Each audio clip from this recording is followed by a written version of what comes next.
help you? Hello? Something just ran in front of us down the road. Okay, the state police should be on their way in a few minutes.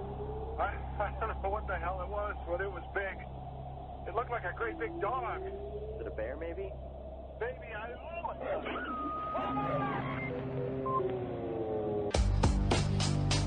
Sir?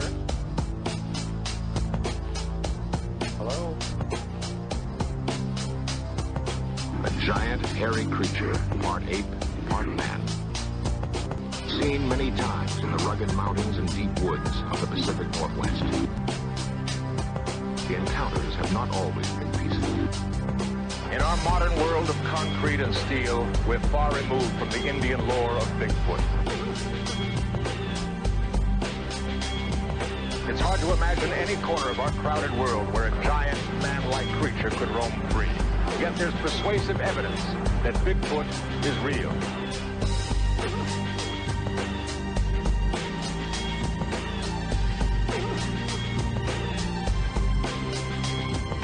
If we assume that Bigfoot is real and that men are closing in on this seemingly gentle monster, then we must prepare for that first meeting.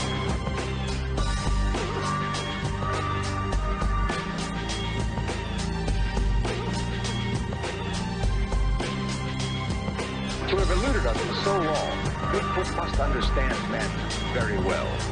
The burden will be on us to understand him.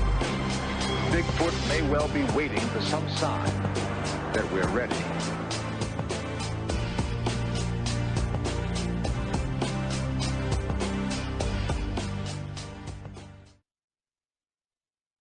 Welcome to Talk Bigfoot Episode 4. This is the much-promised, long-awaited episode with Laurie Phillips. Laurie is one of the hosts of the very popular podcast, Nite Bigfoot Radio, along with her daughter Lauren Smith, Wild Bill Simmons, and Graz, who has no last name. You can hear Nite Callers live Thursday nights at 9 p.m. Eastern Time. They are also featured on Stitcher and have a Facebook page where you can like, follow, and share. Let's get right into it. Hello. Hello, this is Laurie. How are you doing, Laurie? I'm doing fine. How are you? I'm doing pretty good. You feeling better? Yes, finally. Really, I'm a person that if I get sick, I get it like for a couple of days and kick it. I had this for like 2 weeks. It was awful. I was sick, and then of course all the conversations after that I was sick, and the interview I was sick, and well, I'm glad you're at least on the mend. I figured I'd just ask you a few questions. Maybe we could listen to those recordings that you sent. Okay.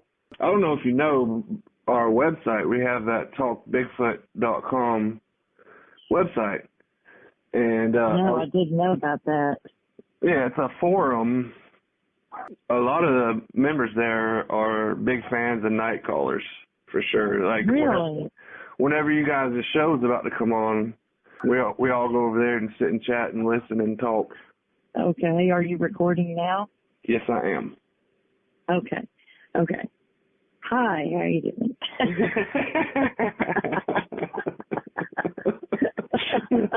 How did you originally get interested in Bigfoot? Well, it was really kind of strange how it happened. I had no belief in Bigfoot whatsoever, no interest in it,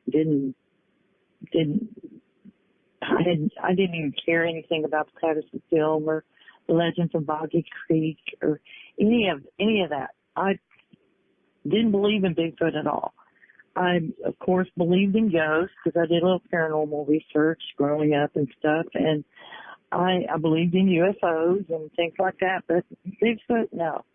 Well, I ended up buying a house in a camp community in Angelina National Forest, right on Sam Rayburn Lake. And I had lived there about 5 years when some strange things started happening. And I have always, what I really loved about this place was that it had a lot of trails and a lot of forests that I could go walking in. And I would have strange things happen to me, but I didn't think it was anything. I just thought it was my imagination. Such as I would go in there and I would feel like something was watching me. I would feel like I was being followed. Smells that were there when I went in, but that were gone when I came out. Strong urine odors, things like that.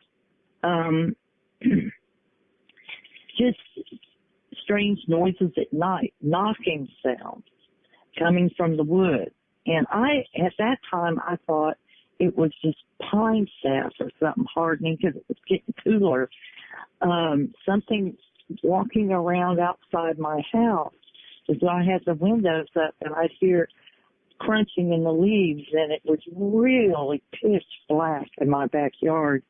And it was like nothing, whoever it was walking around out there wasn't falling over or anything. We had some fencing out there, some yard implements and stuff, but whoever it was could see perfectly in the pitch black. And it was pitch black.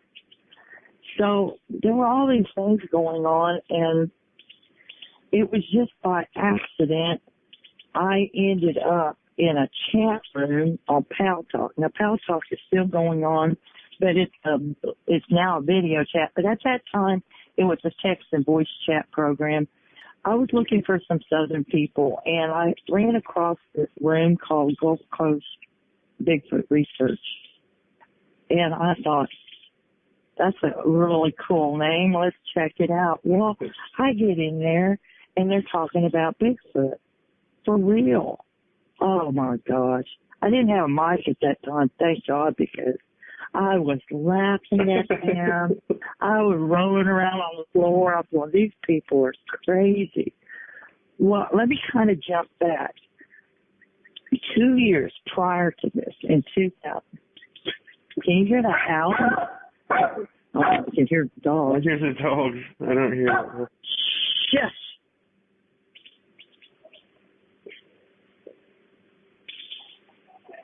Oh, yeah, I heard it. Yeah. Well, about 2 years prior to that, we had got the pontoon boat.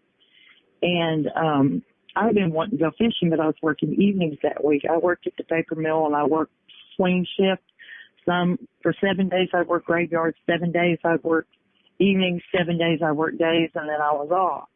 Well, I was on evenings, and my husband and his dad were going fishing every night, and I was like, I want to go fishing. So they said, okay, meet us at the boat ramp when you get off work, which is about 10:30. They met me there, and we went fishing. It's about 4 o'clock in the morning, and I hear off in the distance, I hear some coyotes kicking off, and I'm listening to that. And then all of a sudden, I hear this howl. It was this long, deep howl, and then it morphed into this roar. It was like a howl of a mega wolf, and then the roar of a mega lion. I could not for the life of me figure out what it was, and I'd been in the woods for a lot of years and knew every animal. And I said, I don't know anything that makes a noise like that. And everything on the lake got quiet, just quiet. There wasn't even a fish flopping. It was no more crickets, no more frogs, it just got deathly quiet. And I had this eerie feeling just pour over me like a hot honey. And I said, you know what? And I started reeling my reel in, and I said, I'm done. We're going to the house right now. And my father-in-law and my husband both had a genetic hard of hearing. They could never hear it, but I did, and I had this fear that whatever it was going to come after us. So I was like, come on, let's go. And they fired that pontoon boat up. Well, pontoon boats don't go fast enough, if you ask me. I bet we're probably going 30 miles an hour, and it was not fast enough. And I'm steadily looking at the water. It's pitch dark outside. I couldn't really see anything. but I had this fear that something was swimming after us. So we get to the boat ramp, and they had arrived early in the evening. So naturally, the parking lot was full. So they were parked way at the back there, right next to the woods. Oh, no. And guess who had to go and get the truck? Oh, Me. of course. So I'm running across that parking lot, and I'm looking every which way, and I'm trying to get the key. It was just like Jurassic Park, you know. Was that an impact tremor, you know? It was that kind of freaking out, you know. And so I get in there, and I back up, and we get the boat hooked up, and we take off, and I'm feeling better. I'm feeling safer now that we're gone. But I never really occurred to me that where I heard the howl coming from was not far from where I lived. I just never put the two together. Okay. So I'm like as the crow flies. Right. Right. As the crow flies, I was probably a half a mile. Oh, wow. So I'm in this chat room, and I'm laughing, and I just decide to put that in. I hear this howl. Well, there's this fellow on there who goes, well, did it sound like this? And he plays this recording, and it was identical to what I heard. Identical. And I just was flabbergasted. So I said, that's what I heard. And they go, well, you heard a Bigfoot. And then they started asking me all these questions, you know, these things that relate to Bigfoot, like wood knocking, hearing stuff moving around your house, stuff getting moved around your house, feel like you're being followed in the woods, you know, all the classic things. Mm-hmm. I had every one of them, and I became intrigued. I became totally intrigued. Well, I began to actively investigate my woods for sign, tree limb formations, all this kind of stuff. I was finding wood bows. I was finding X formations. I was finding all these things. I was finding tracks. I was actually being gifted. I kept finding feathers at the end of this trail because I would always walk down to the lake, and then from the lake I'd either go right or left and then venture off through the trails from there. But right at that trailhead, I would always find a feather. Every single day, a different feather. And we're talking eagle feathers, blue heron, different owls, just big bird feathers, which I can tell you don't find those in the woods. Right, I know what you mean. You really don't. Were you leaving them anything to make them? No, because I never made the connection. Because back at that time, nobody talked about gifting. And I mentioned that I was finding these feathers, and I said, do you think they're leaving them there for me? And they go, no, they're not. What are you talking about? Shut up. You don't know what you're talking about. You know, because I was new, and I was full of questions, and this was one. Are they leaving them there for me? And they're like, no, they don't do that. And don't go out of the woods by yourself. They're going to rape and kill you and this and that. And that's the kind of stuff I was hearing. But I couldn't stop myself. I had to keep going out there. And I was being followed every single day. And I was finding these. So I just took these feathers and made a big deal about them. You know, I smelled them and I put them in my, you know, I'd have my hair pinned up on top of my head, so I put them on top of my head like an Indian and go down the trails with them. And then when I got home, I put them in this wreath on my porch, so I had all these feathers. and it was kind of like the display. You know, they talk about the Native Americans would gift and each other, and they would display the gifts. You know, it was kind of that. And I thought, well, that's why I keep getting these feathers. Well, this kind of rocked on for a couple of years from the time I heard the voice till I heard the howl, and I don't know, it's like 98. And then in 2000, I found the group. And then in 2002, Labor Day weekend, I had my first sighting. And I was on the phone with another researcher, and I was standing out on the porch, and I had let my dog out, and she was, going around the yard doing her thing, and I heard something growling from across the street. Now, across the street was a camp trailer. It was just a mobile home that these people from Houston used as a vacation place, and they were hardly ever there. They were an older couple that would come up with their grandkids. Well, they weren't there that Labor Day weekend.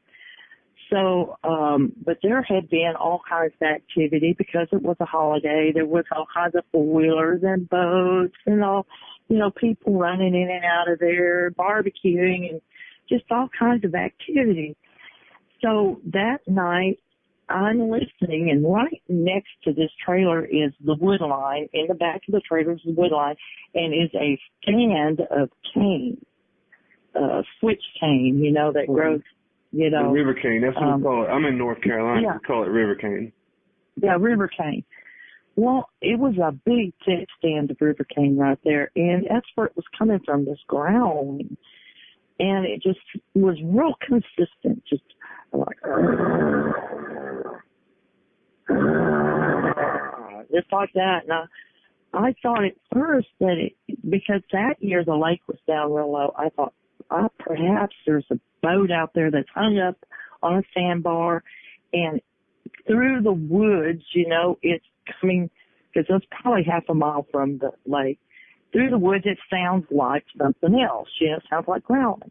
Mm-hmm. Well, the person on the research on the phone just, go get your spotlight and shine it over there. So I did.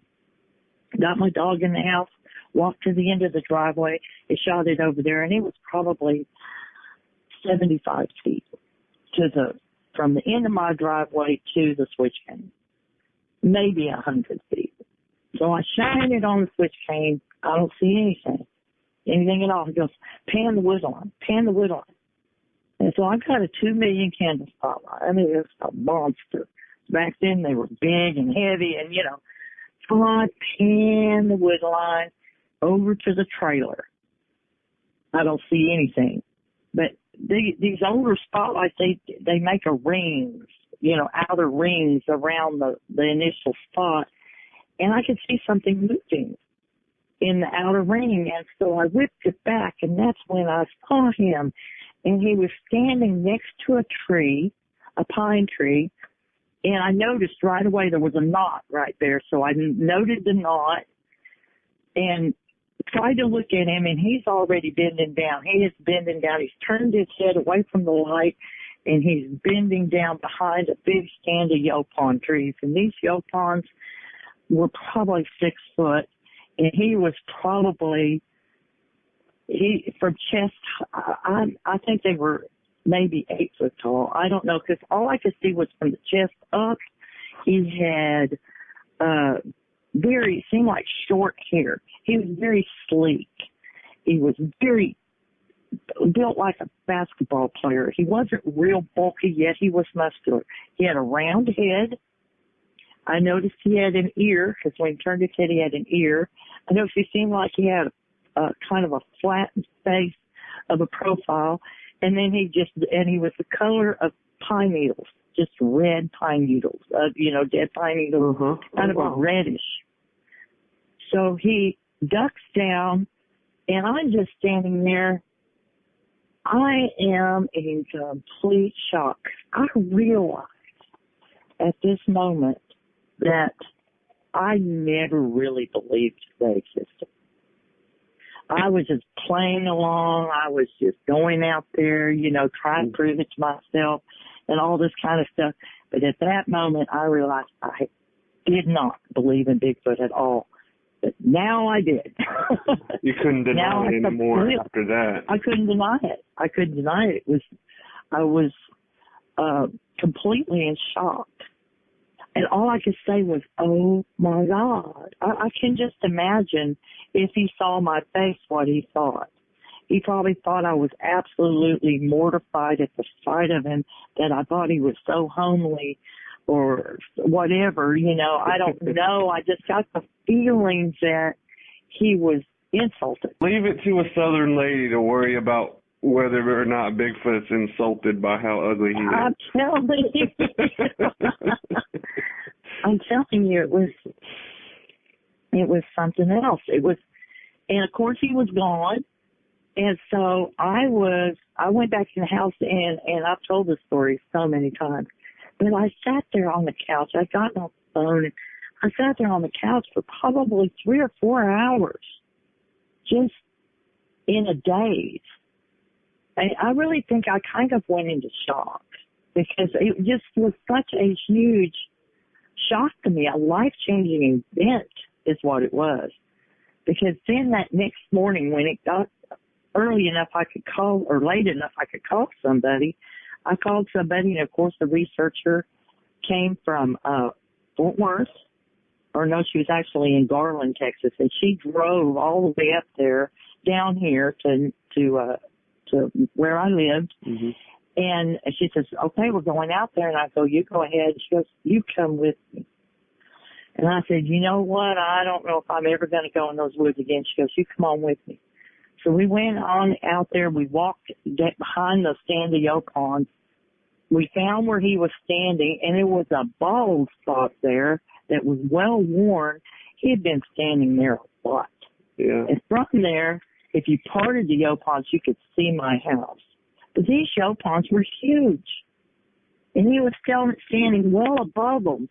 And so we had to use PVC pipe and a hat to measure how tall he was. He was 11 foot tall. Holy 11 foot.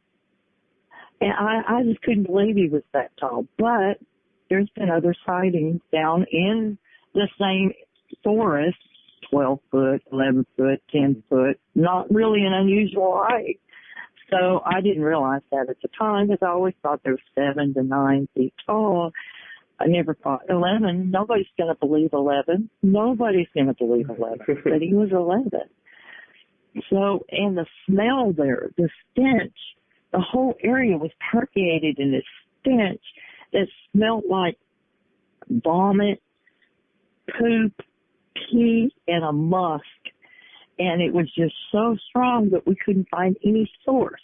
The whole area was permeated with that smell. And it lasted well into till that evening before it started to fade away. So we had been there from midnight to night before, almost 24 hours. That smell stayed there. So we continued to look and everything, and I'm just ready to get back to the house. I don't really want to be out there. And it took me a while to start getting the courage to get up and get out there and realize that one thing that did happen is that I no longer got any feathers. Huh. The feathers stopped. I wonder if he was mad because you shined a light on him, or if maybe he really was insulted because you facial expression whenever you saw him. Yeah, because I could just imagine. It was just like looking at something. I can just imagine what my face was. I know I was absolutely terrified when I saw him. So that look of fear and shock and everything else was he probably thought he was, I don't even know. I don't know, because it was so quick. I can't even really tell you. All I know is I was absolutely sure I saw it. And the evidence of the smell that he left behind in the worn place, because I had felt like somebody had been watching my house. At night, I would close my curtains. Yeah. Even though I had no neighbors across the street home, I would always leave the curtains open because nobody was going to be looking in. But I started to feel as though I was being watched. So at night, I was starting to close my curtains, and I think that he was standing over there watching the house. Huh. So, did you get a look at its face at all? No. And that's another thing, too, because I have seen him, and then about, that was in 2002. In 2003, I saw another one, only profile, and no face. I did not get to see the face. I saw him only briefly. I saw another one later that year up in Oklahoma, I didn't get to see his face. Huh.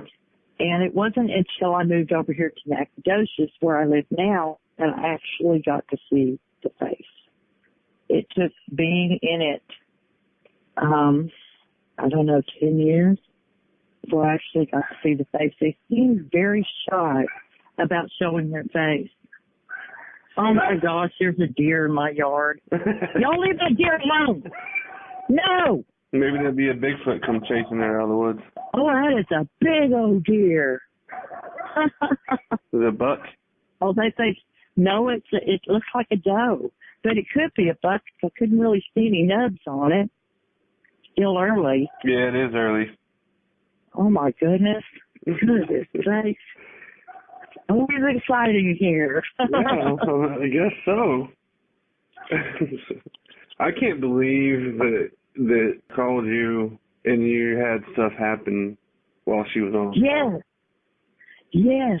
And that was so weird too, because I want to tell you what, it has been nothing here for a while. It's been very quiet. But that particular night, I was being watched. I could feel the creepy crawly feeling of being watched, and I was hearing heavy movement. So I knew there was something out there. And I didn't want to break out the spotlight or anything. I try to be respectful and not do that. And so therefore you're kind of at the mercy of imagination, more or less. It could have been a deer, could have been, but I didn't feel like it was a deer. When you've been doing it as long as I have, you feel when they're around, and you feel when they're looking at you. It's kind of unusual, but it happens. And you probably talk to other researchers that will say the same thing. Oh, yeah. They got a sense that there's something very different than the normal wildlife out there. Well, my own experience, I had that happen where really I was freaking out in the middle of the woods where normally I wouldn't be. I'd done it a million times, never freaked out before, but this one time I just had this feeling, and it turned out to be a Bigfoot. Yeah. And that's exactly what happened with me that night. I couldn't say, that it was actually one, but it felt like one. And I thought it was so strange that after all these months of nothing, on that particular night, there was something out there. Yeah. And so I think that's really cool. I have that recording. I'm going to play it right now. It's nothing like there. Did you hear that?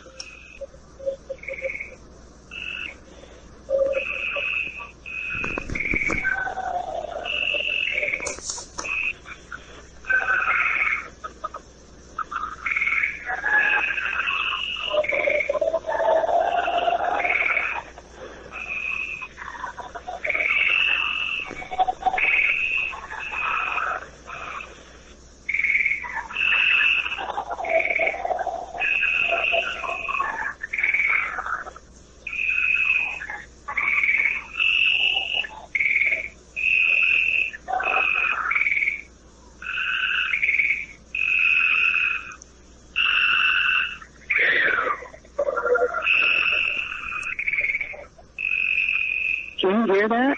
Hey? Well, they stopped now. I'm thinking that the first one was a Sasquatch and the rest was coyote, possibly. It sounded like coyotes, the yipping and stuff, but that first howl is that, that real deep. So, yeah, it was pretty interesting. You can definitely hear howls, which I think some of them were probably coyotes, but I don't think the first one was a coyote at all. Okay, now the event, there is howling. It's howling that starts off in the distance, and then the next thing you know, it's completely surrounded us like a chorus. That's the event. Okay. I actually have that one loaded up on the computer right now. Okay.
me tell you how that, if you're still recording, I'd like to tell you how that came about. Oh, yeah, for sure.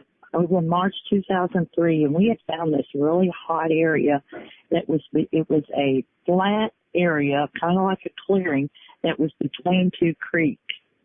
And it was hot. Every time we went there, we'd have something happen.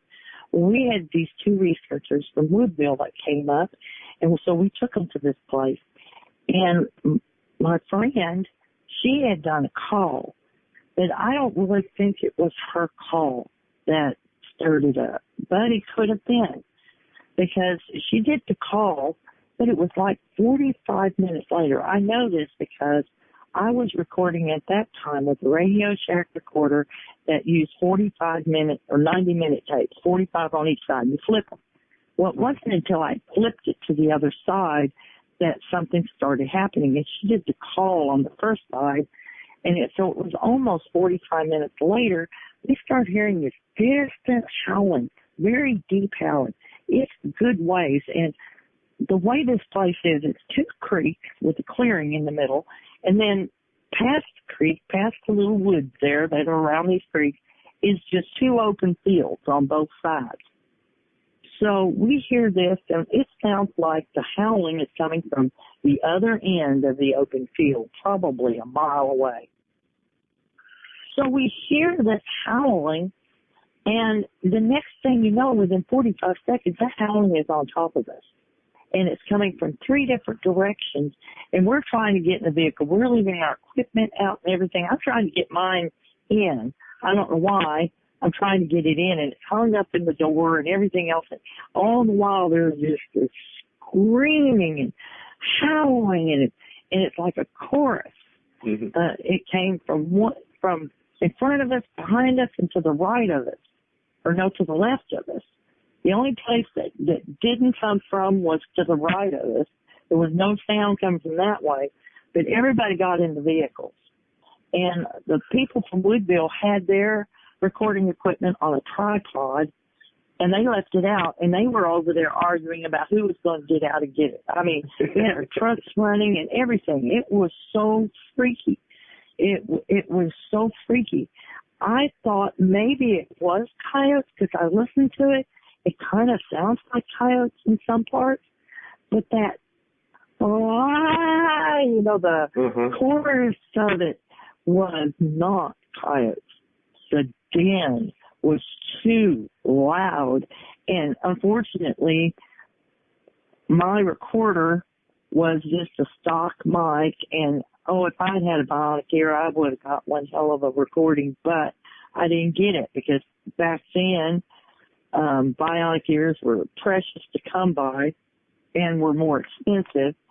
And so I just had what I had, and finally it got quiet, and they got out and they got their equipment and all, and we left the area. But we never slept that night. We were so excited about that, what we called the event. That was one of the most exciting experiences, the most adrenaline pumped, because I believe we were surrounded. Now, whether they were responding to a call or they never even realized we were there, because we were there and we were very quiet. We were just milling around our cars in the dark, and we weren't saying anything. We were just listening.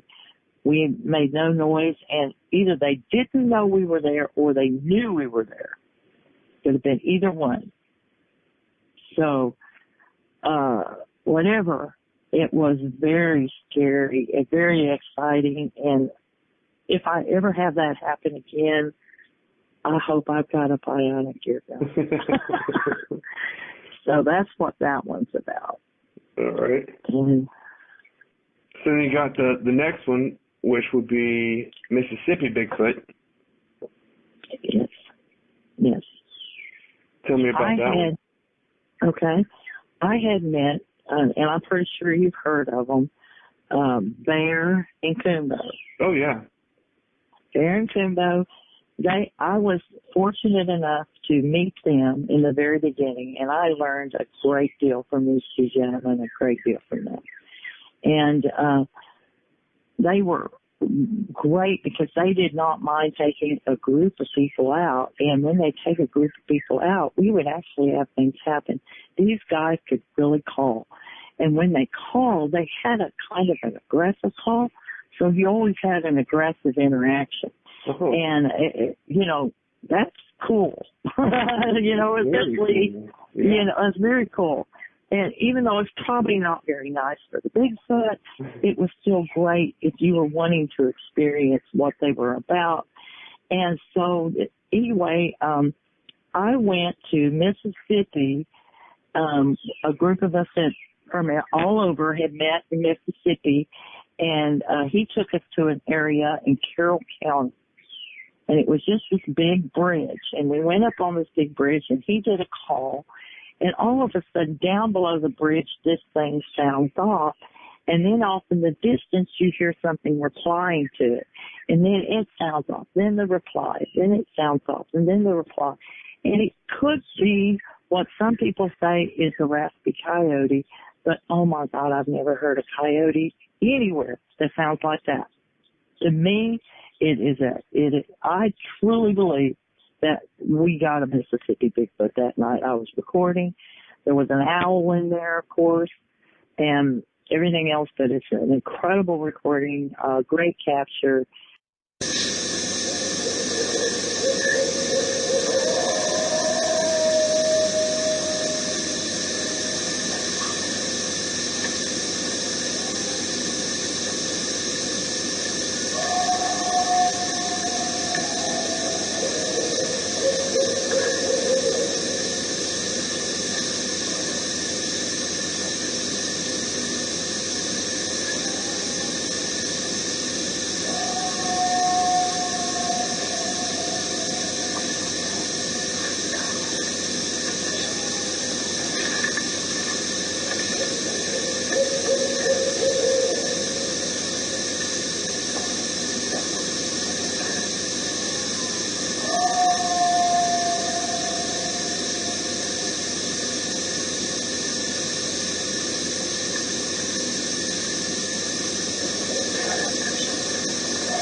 That's my biggest thing. I love to record. Yeah. So, anyway, we never saw anything. Of course, we didn't shine our lights down there or anything like that.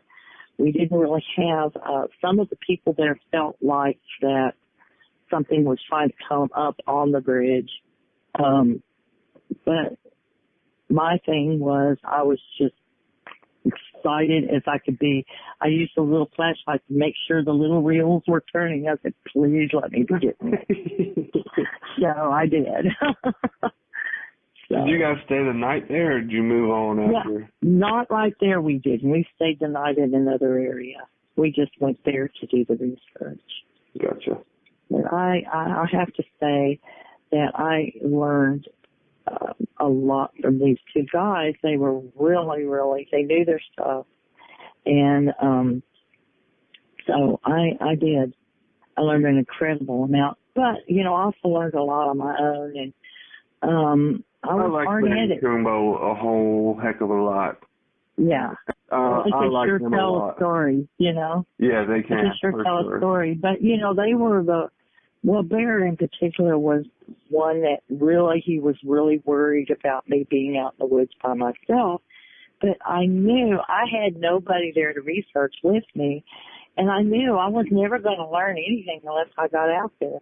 And I just took a chance. Mm-hmm. And then after years went by, I told him, I said, look, nothing has happened to me. And I spent 25 years out in the woods photographing wildlife and stuff. Nothing ever happened to me then either.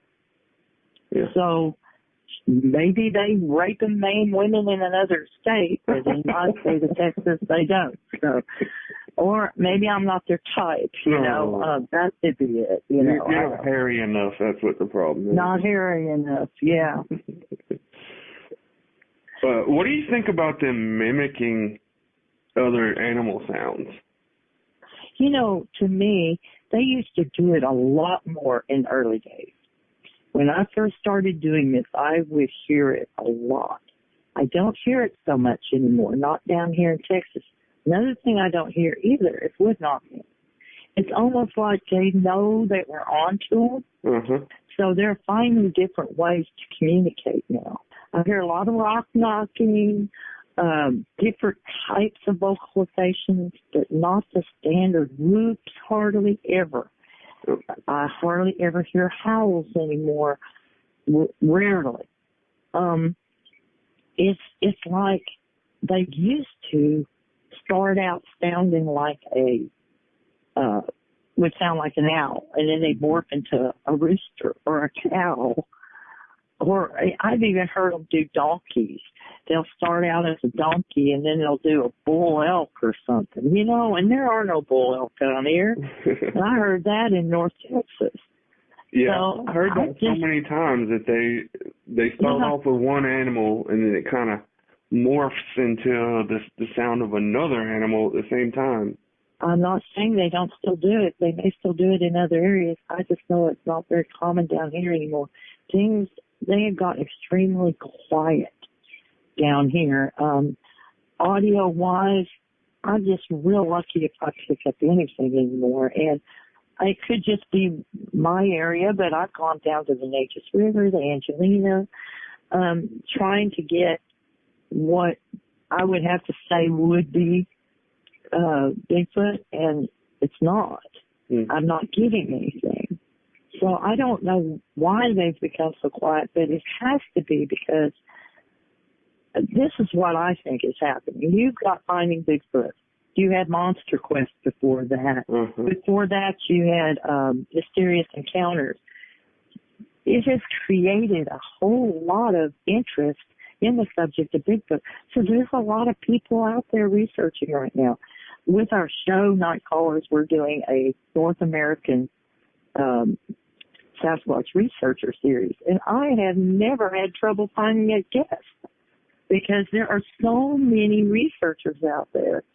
So many people. So you've got all these people that are out there, and I think they're changing things up. I know that when I was researching Angelina National Forest, I changed things up because I was so aggressive out there, so every day, out there, pounding on trees, taking pictures of everything, recording everything. My God, they couldn't even take a crap. I probably didn't know about it. And so they just got, had to get a whole new plan. So they couldn't communicate the normal ways anymore because I knew that's a Bigfoot, or that's a Bigfoot, or that's a Bigfoot. I knew even that. I noticed that when I first started hearing them, they would wait until an airplane was going over. Then they would make the vocalization. So I would hear them underneath this airplane going over, and I would hear that vocalization in it, but I couldn't really hear it real good because of the planes.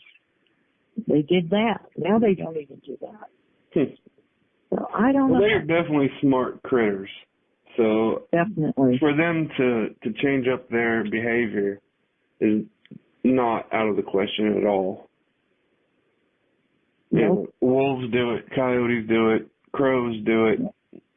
All kinds of animals change their behavior. I think that people out there in the woods, they're doing the Bigfoot calls, they're going through the woods, everything else. They have to create a whole new way to communicate. Now, places like the Sierras, where they have Ron Moorhead has captured a language and everything like that. Now, those are some very desolate places. There's not a lot of people that go up there. So, they don't have to really change.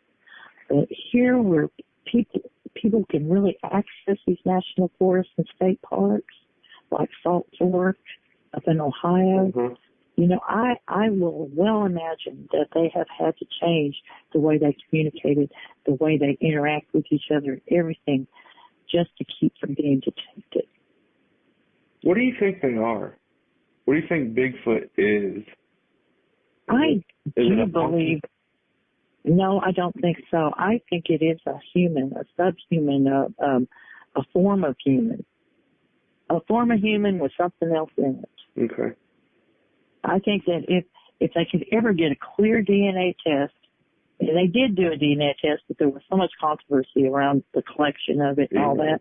I talked to several people that actually contributed samples, and they were scientific people that knew how to collect samples, but yet they said they were contaminated with human because they were finding human in it. Right.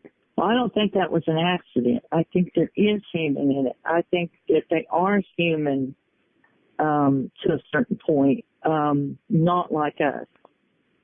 I think they have some human in them, but I think there's something else too, a species that's not even been found yet. I think it's just that fits with what the Native Americans say. You know, they think that they're just another tribe out there. It's a distant tribe, and it's an unknown tribe, but it's still, they consider them human-like. Yes. Yeah. Yes, very human-like. Very human-like. I have to agree with that. I do have to agree with that. Everyone that I have seen was round-headed, except for the last individual that I saw, and that was here where I live now. And it was in December of 2007, 2008. I think it was 2007. And it was high noon. It was a cool day. We were replacing the roof. It had a hurricane earlier that year that had tore the roof up. So we were replacing the roof. It was a shingle roof, so we were having to scrape all the shingles off. My boyfriend at that time was up there scraping the shingles off, and I was loading them up into a wheelbarrow and rolling them down the hill to the pond and dumping them behind the pond dam. Can you still hear me? Yep. Okay. Well, I walked down there. This is probably my 10th, 15th trip. And, of course, he's up there banging and scraping and making a lot of noise. I'm sure that's what drew him up. But I get down there to the pond dam, and I smell him. And then when I smelled him, I looked right at him. I'm still standing there holding the wheelbarrow and looking at him. And he's probably 15, 20 feet. Maybe, I'm not good with distance. He was anywhere from 15 to 30 feet from me. He was down in the gully, kind of on the other side. And he's just standing there looking at me. And I'm just standing there holding that wheelbarrow looking at him. And it was so strange because all the times that I'd ever seen one, I got so excited. I was just animated. But this time it was such a calm. I got such a calm feeling. It was almost surreal. I said, I'm looking right at him and I'm not afraid. And I got to really look at him too. And the only thing I could see his face, but the sun was directly overhead. So his heavy brow ridge, he had a heavy brow ridge. I couldn't really see his eyes. They were in shadow, but I could see the rest of his face, and it was very apish looking, almost gorilla-like, very dark. The rest of him was silver, black, and brown hair, very long. He had a sagittal crest on his head. His shoulders were sloped. His arms were real long. He really looked different than the other ones I'd ever seen. He looked like an abominable snowman. You know, you ever saw, I don't know, Rudolph the Red-Nosed Reindeer, the Winter Wizard, you know? About, yeah. But, and that's sort of kind of what he looked like, except, of course, I never saw his teeth. But he kind of had that look, and I got the sense that he was very old. I just thought he was old. Don't ask me why. I guess because he was so silver. I look at him, and we look at each other for probably 15, 20 seconds. Then he just steps off into the woods, and I don't see him anymore. Well, I come trotting up this hill, and I'm like, guess what I saw? Guess what I saw? And he says, you saw Bigfoot, right? And I said, you know that? And he goes, I've been seeing something big and gray moving around down here. I said, Emma, you let me go down there. He's like, yeah, I wasn't going to do it. Well, he was up on the roof, so he had a really great view, you know, of anything moving around down there. And, of course, all the foliage was down, so he really could probably really see something but couldn't really make it out. Right. Well, I got a good look. It was the best look I ever got. And so that was pretty exciting. That was my last, well, wasn't the last time I saw him. I did see him one more time. Do you want to hear about that? Yeah, absolutely. Well, it was in August of 2010. And I had a friend that was kind of interested in, she was getting interested in Bigfoot. I was dragging her out on these little excursions, and we would go and camp and stuff like that. But our favorite thing to do when we were both broke and couldn't go camping was we would sit out on this porch, and especially also on the nights, and watch for Bigfoot. You know, sometimes we'd see eye shine, sometimes we'd see shadows moving around, sometimes we'd hear a little low growling, or we would hear sticks breaking and stuff. Sometimes we'd hear rock clacking. So we loved to just sit out here. We would just carry on a conversation like we weren't doing what we were doing. Well, that's what we were doing this one evening, and the moon was full, but it was there was a high wind up high that was blowing clouds across the sky, across the moon. But down here it was real calm. So it would be periods of light and dark, light and dark. Well, there's this old oak tree about, it's exactly 50 feet from the porch. And it sits off to the right of the porch, and here we are sitting facing north. This is more of a northeast, the oak tree. Well, we noticed that there was eye shine behind the oak tree. It's a humongous oak tree. And we saw something slithering around from side to side. We could see a shoulder, we could see an arm, we could see a head, we could see eyes moving from side to side. And we said, we have got one of them. And at that particular time, where he was at, you couldn't really make out a lot other than it was a dark figure with glowing eyes. That moon was just making those eyes glow. Well, she started up saying, or it might even have been me. I said, well, come on over here. You know, just horsing around. Mm-hmm. Come on over here. You know, and said, come on over here. Quit hiding behind that tree. Come on over here. You know, we really didn't think that it was going to come over here. So we're sitting here in these camp chairs, and the moon, the clouds go over the moon again. It gets really dark, and it's really, really dark. You can't see anything, and she was sitting closer to the tree than me. I mean, we were sitting right next to each other, but she was closer. She says, Laurie, I got the feeling it's crawling up here. And I said, don't be putting that in my head. Don't be putting that in my head. I don't want to know that. She said, I just got this feeling. And I had a recorder down there, but of course we couldn't hear what it was recording. We couldn't hear anything. And I said, and of course at that time, you know, there's crickets, frogs, it's August, you know, there's no noise. And so about that time the moon comes out, and I'm looking over there at the tree. Well, down on the ground, about halfway between the tree and the porch, there's this square patch of something kind of glowing, and it's moving. And I said, well, what is that? I got terrible night vision. She goes, oh, my God, it is crawling over here. And I go, no, it's not. She goes, it's crawling over here. It's on its belly, and it's crawling over here. And well, I couldn't make out how it was doing that. I said, how is it doing that?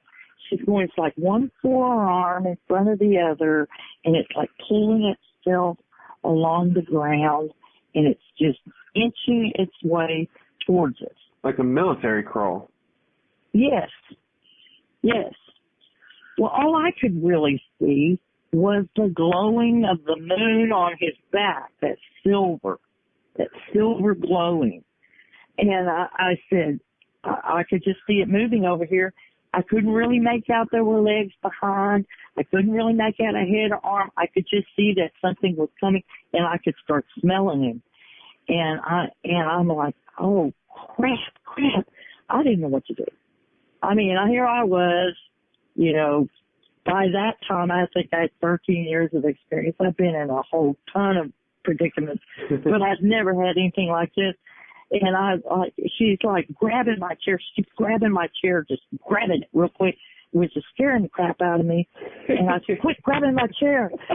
And she goes, stop, don't come any closer. And he just stops and just kind of lays there for a minute. She goes, go back. You can't come over here. Well, it starts going back. And I said, I cannot believe I'm seeing this.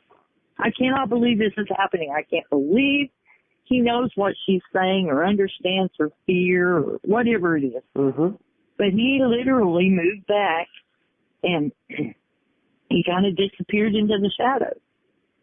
Well, the moon goes behind the clouds again, and I'm like, crap. And so we're discussing what we just saw, and did we really see it? Yeah, I saw that, and you saw that, and we saw this, and this is what, I really think that was what it was. And, I was trying to debunk it. It was something else. It was just moon shining through the trees or a cloud or, I'm trying everything to debunk it. Well, the moon comes back out again. We're looking, and I see this strange shape. It is right next to the tree, and I thought it was a bush at first, a big bush, because it's swaying. There's no wind, and it's swaying. And then I realized there is not a bush there. There's never been a bush there, and it's not a bush. It's him. And he's sitting there, and I recognize him. I can see in the moonlight his conical head, the silver on him. I realize I do believe it was the same one I saw a few years before. It's the same guy. Smelled the same. And, same smell. And he's sitting over there, and he's just rocking. And she's going, what's he doing? I said, it looks like he's rocking. Why is he doing? I don't know. I don't know why. It's creeping me out. And I said, well, okay. She goes, I'm ready to go in. I go, are you sure? Yes.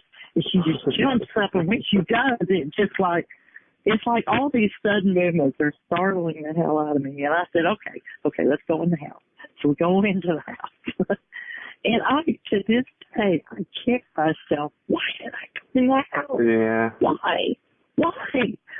I would never have gone in the house. I think I did it because I was worried about her, because this was her first encounter, and she was sorely rattled. I don't blame her.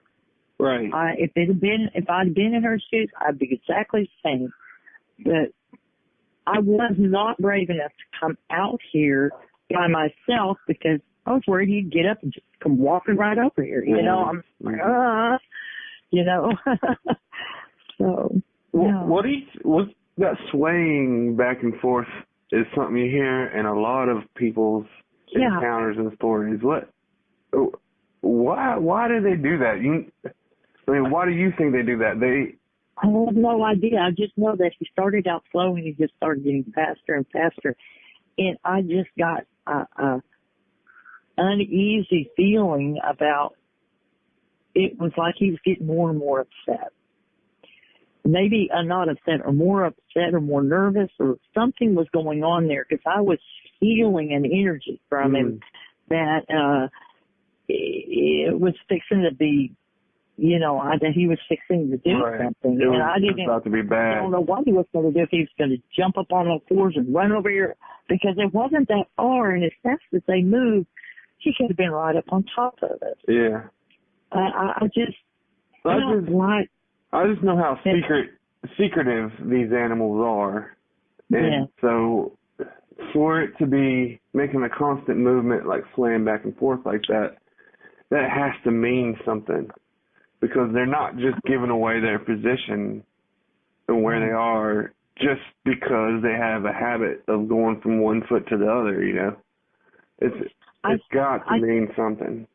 I don't know if he was frustrated or if he was trying to calm himself. I'm really not sure. I don't know. There's no way I could even know or even guess what he was feeling at the time. And I'm sure we invited him over. He tries to come over. Then we tell him, no, you can't come over. We send him back. He was probably shaking his head going, what is wrong with you people? I mean, I don't know. And I just know that he was very, he was getting more and more rocking faster and faster as he sat there. And I don't know. I came inside the house. I was trying to calm my friend, and I looked outside again through the window, and it was dark. The moon had gone behind the clouds, so I don't know if he was still out there or right up by the house. I don't know. We just stayed in the house from that point. Probably a good thing. Yeah, and I haven't ever seen one since.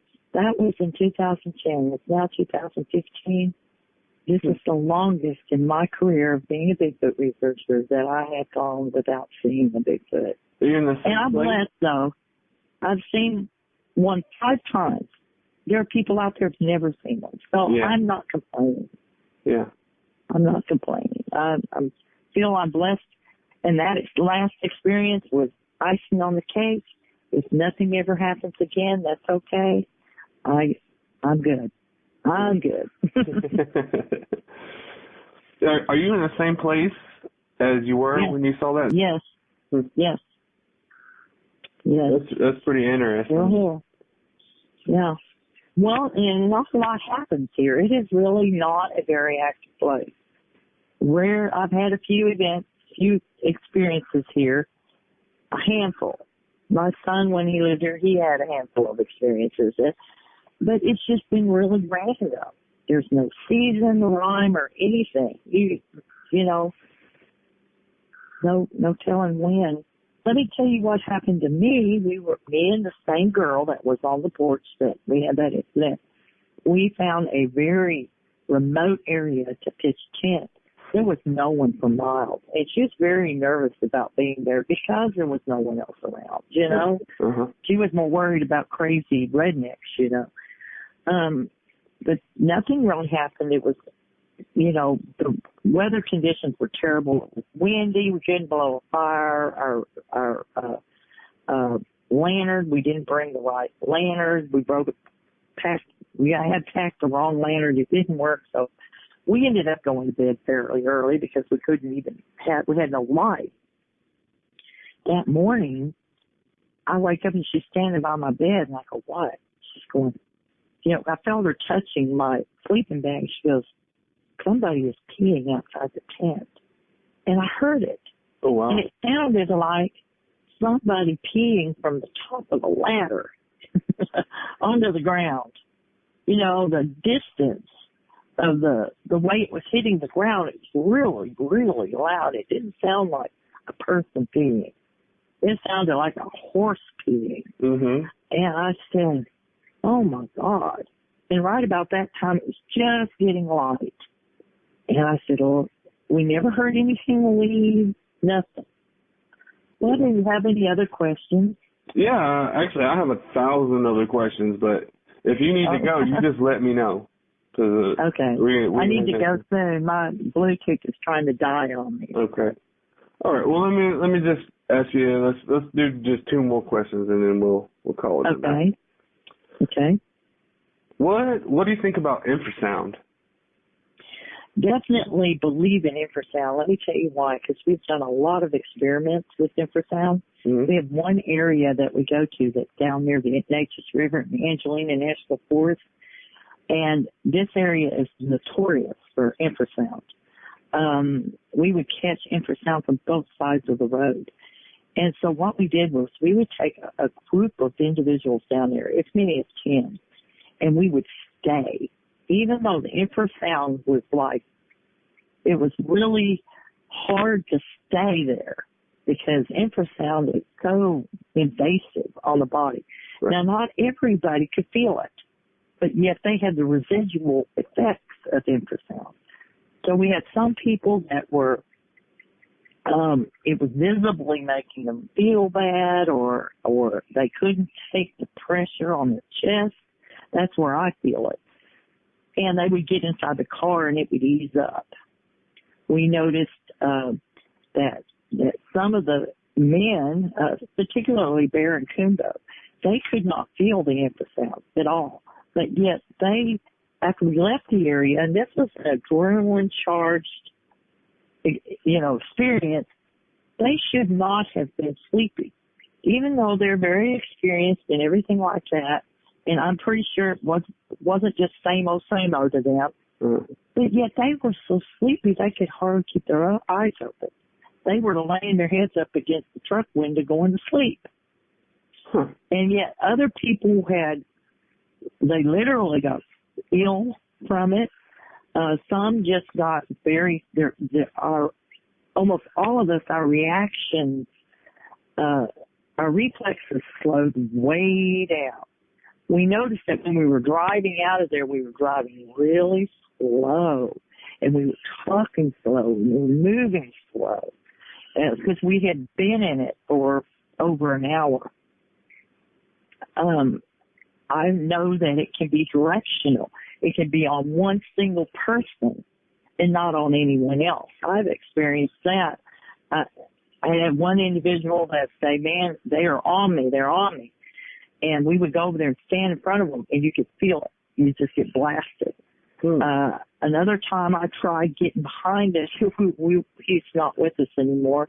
But this guy from Indiana, we called him Indy.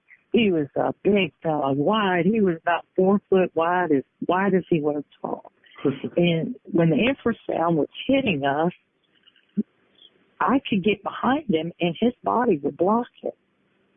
So, yeah, you could duck down behind the car, and as long as you have something pretty thick between you and the direction of the infrasound, you can actually block infrasound. That's pretty neat. That's a new one on me. That's something I will have to take note of and try to investigate further. Yes. Well, a lot of people flee.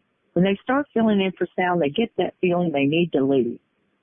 Well, we would fight that feeling. And some people were uncomfortable with that. They would get in the car. But the rest of us stayed out there with it just to see what kind of effect it would have on us. And to see if they would continue to do it. And they did. They continued to blast us for over an hour until we decided we had enough. And we were catching it from both sides of the road. Like they were just sitting off in the woods on both sides of this road.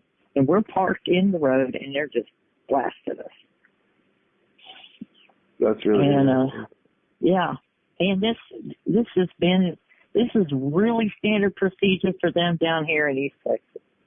They are big on infrasound down here. That is one way we're definitely sure they're here, is we get blasted. Gotcha. I had a different question, but I just realized there's a third recording. Okay. This one's called Strange Vocals. Hour 5. What is it? It's called Strange Vocals, Hour 5. Oh. I can play it if you want. Sure. Me. Okay, hold on. Let me play it.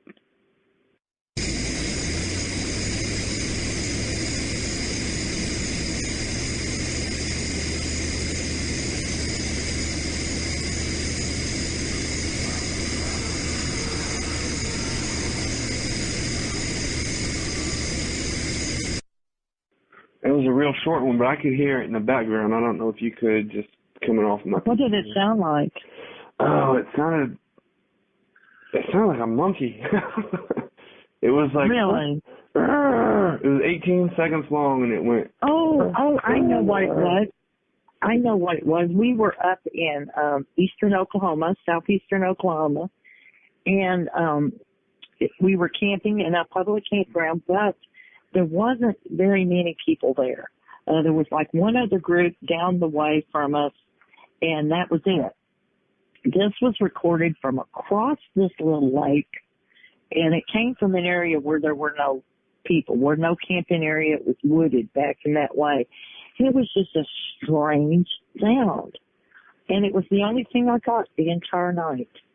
And but to me, it sounded like a Sasquatch would sound. But I don't. If it was, I don't know if it was or not. But definitely interesting. Yes. It's intriguing. Like, it doesn't sound like anything I've ever heard, so I don't know. Exactly. Well, and me too, you know, so, but we were in an area I wasn't familiar with. We really had no other activity that I could speak of.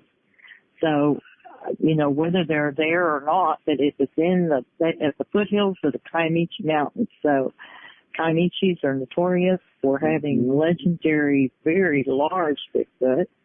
And so, you know, maybe it was. Don't know. Definitely something worth listening to. Yes. All right. Well, I really appreciate you taking the time to talk to me, Laurie. I know it's been rough the last couple of weeks for you. You had a cold. And I thank you for this opportunity to interview without coughing and coughing up a lung and blowing my nose and being hoarse. And I really appreciate this chance to. Well, tell people how they can find you guys. It's on Blog Talk Radio. That'd be Night Callers. Night Callers Bigfoot Radio. We have a radio show every Thursday night at 8 o'clock Central Time, 9 o'clock Eastern, 6 o'clock Pacific, and 7 o'clock Mountain Time. Every Thursday night is 2 hours long. We've been interviewing Bigfoot researchers every week. Great stuff. We've been getting some really good guests. My favorite show at this point right now. Oh, thank you. Thank you. We really enjoy doing it. It's a passion of ours. And we really, really enjoy it. We were on the air for 3 years, and then we took a 3-year break. No, we were on the air for 2 years. We took a 3-year break, and then we came back. And so we're just letting everyone know we're back, and we're doing shows again, and for y'all to come and listen. And I think you'll really enjoy it. So it's every Thursday night at 8 on Blog Talk Radio. Also, we have a Facebook page. You look up Night Callers Bigfoot Radio, you'll find our Facebook page. You can like us, share us, and see what shows are coming up. Excellent. That's perfect. Okay. Thank you very much for having me on. Thank you. Thank you so much for just taking the time to talk to me. I love these interviews. Like, it's my favorite thing to do is just talk to other people about this stuff. I do too. I absolutely do. It's very exciting, especially when we get the younger researchers on the new ones. You can just pick up on that excitement. Yeah. You know, after you've been doing it a while, you kind of lose that excitement because it's you know, you just become accustomed to things. So when you hear that excitement in their voices, it's almost like going back and reliving it. So it's really nice. But, very cool. Thank you. Let's not make this the last time we talk. Let's do this again absolutely soon. Not. I would absolutely do that. Just call me and let me know when you want to do it. Excellent. All right. Okay. I will talk to you later. Thank you so much. Thank you. Good night. Bye.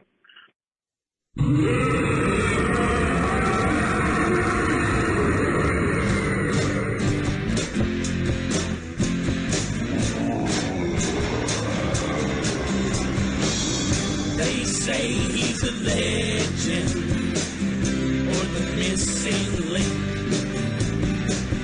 folklore or myth. Tell me what you think. When you're in the forest and your senses come alive, you can smell his presence in the blink of an eye. Bigfoot Sasquatch back in the woods. Bigfoot Yeti in your neighborhood. Bigfoot skunk ape, is he beast or man? Bigfoot Wendigo living off the land. Out in the mountains where the wild only walk, you can find a footprint that won't fit a sock. Right walking in the night. Full moon is all you see. You might hear a grunt, some knocking on some trees. Bigfoot Sasquatch back in the woods. Bigfoot Yeti in your neighborhood. Bigfoot skunk ape, is he beast or man? Bigfoot Wendigo living off the land. Some people have spotted him every now and then. You never know if he's lurking just around the bend. He stands about 8 foot tall with big red eyes. Is he an animal or just a guy in a very scary, hairy disguise? Bigfoot Sasquatch back in the woods. Bigfoot Yeti in your neighborhood. Bigfoot skunk ape, is he beast or man? Bigfoot Wendigo living off the land. Searching for Bigfoot. Searching for Bigfoot. Searching for Bigfoot. Searching for Bigfoot Sasquatch back in the woods. Bigfoot Yeti in your neighborhood. Bigfoot skunk ape, is he beast or man? Bigfoot